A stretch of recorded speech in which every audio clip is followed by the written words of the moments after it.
We are here with James Balsamo, awesome horror movie director. Got to ask him a couple of questions. So, obviously, in the past, you have worked with Donald Farmer, who is a personal friend of mine.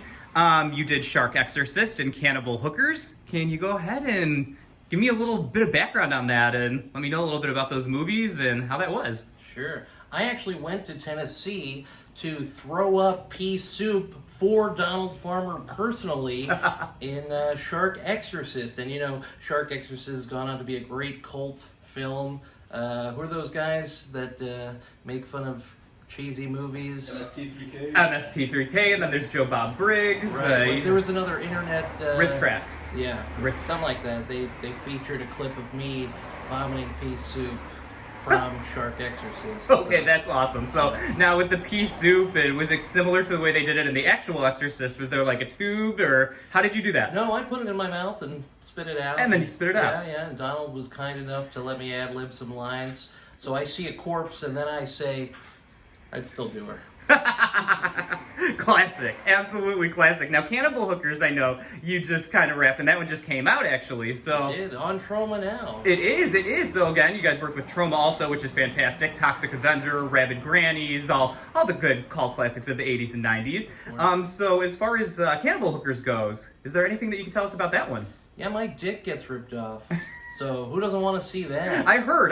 Donald told me a little bit about that. So, I mean, all reason enough right there to go ahead and check that movie out. And we are here You'll be hooked. Literally. Now, we're here today. I know you're working on a movie. What are we working on today? What's going on? Killer Waves 2. Oh! Yes, it's got Marky Ramone from the Ramones in it, Ed Neal from Texas Chainsaw Massacre, and Reggie Bannister from the Phantasm movies. Fantastic. Life's a beach and then you die. Surf's up. Phantasm. Now, Phantasm, that's pretty awesome that you got one of the cast members from that. So I take it, obviously, through the years of doing this, you've met a lot of really cool people, a lot of interesting people, and obviously you utilize that for filmmaking and you put them in your movies. I do. I usually kidnap a loved one of a celebrity cameo and I say, you're going to do a cameo in my movie, or that loved one is...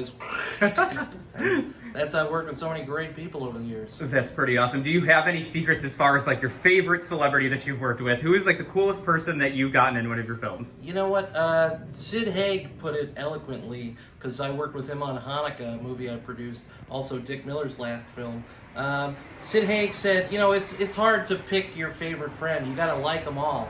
You know, I'm paraphrasing, of course, because I have a terrible short-term memory, but Sid did say something like that to me once, and I thought it was great. So, you know, I love all the people that I work with. Everybody there's a different experience and stuff. So, you know, it's like food, right? Every meal is different and good in its own way. Absolutely. Yeah. Now, just one more question about, like, how did you get into horror? When did you discover your love for horror, and did you always see yourself kind of making horror movies and kind of picking them apart when you were younger and wanting to do that? I did. You know, I grew up in Queens, New York, and watching Friday the 13th Part 3 with my dad, I knew I had to be that guy in the hockey mask. And Kane Hodder actually has a little cameo as Jason from 8-bit Friday the 13th Jason in my film Catch of the Day 2. Wow. Yeah. And Kane Hodder, I've actually met him a few times. He's a very interesting guy. He wrote his book. I mean, he has some awesome stories. He has some really sad stories. What was your experience with Kane? I mean, I thought he was the most down-to-earth, nicest person ever. Not who you would picture behind the Jason mask at all, right? Yeah, Kane's a great guy. I mean, I've done a lot of shows with Kane over the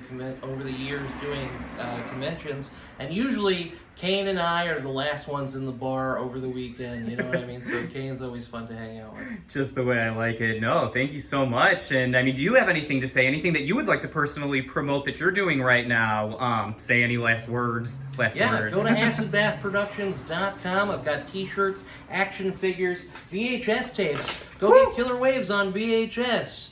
Surf's up. Let's go ahead and check that out.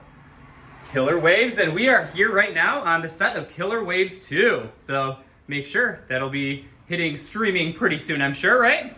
That's right. Everywhere. Walmart, Best Buy, Barnes & Noble, Killer Waves 2. Boom.